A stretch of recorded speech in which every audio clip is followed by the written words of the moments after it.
ជំរាបសួរបងប្អូនសម្រាប់ថ្ងៃនេះគឺខ្ញុំថាមកជាមួយនឹងខ្ទឹមបារាំងលាយ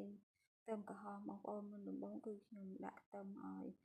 លីងឲ្យវាក្រហមបន្តិចរួចដាក់ស្ករក្រហមមួយស្លាបព្រាបាយកូរវាឲ្យឡើងក្រហមចាបន្ទាប់ពីឡើងក្រហមហើយគឺខ្ញុំដាក់ទឹកត្រីមួយស្លាបព្រាបាយអំបិលមួយស្លាបព្រាកាហ្វេប្រេងខ្យងមួយស្លាបព្រាបាយម្សៅស៊ុបត្នោ2ស្លាបព្រាកាហ្វេប៊ីចេង1ស្លាបព្រាកាហ្វេនិងទឹកម្ទេសហ្នឹង1ស្លាបព្រាបាយចាហើយទឹកអំពិលតុងហ្នឹង1ស្លាបព្រាបាយដូចគ្នាដើម្បីឲ្យវារសជាតិជូរអែមបងប្អូនចាបន្ទាប់ពីខ្ញុំកូរវាចូលគ្នាឲ្យសព្វហើយគឺខ្ញុំចាក់មឹកចូលដើម្បីឲ្យវាឆ្អិនហើយបាត់ឆ្អាបបងប្អូនចាមឹកហ្នឹងអាចដាក់ក្រោយក៏បានមុនក៏បានប៉ុន្តែខ្ញុំចូលចិត្តដាក់មុនអញ្ចឹងណាដើម្បីមកឆ្អិនគឺខ្ញុំដាក់ខ្ទឹមបារាំងហើយនិងខ្ទឹមក្រហមហ្នឹងចាក់ចូលទៅកូរវាឲ្យ2-3ត្រឡប់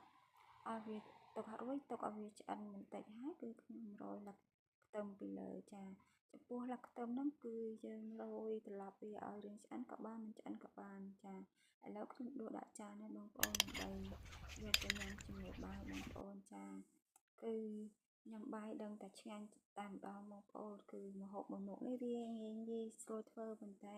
ញ៉ាំបាយវិញឆ្ងាញ់តែម្ដងអរគុណច្រើនបងប្អូន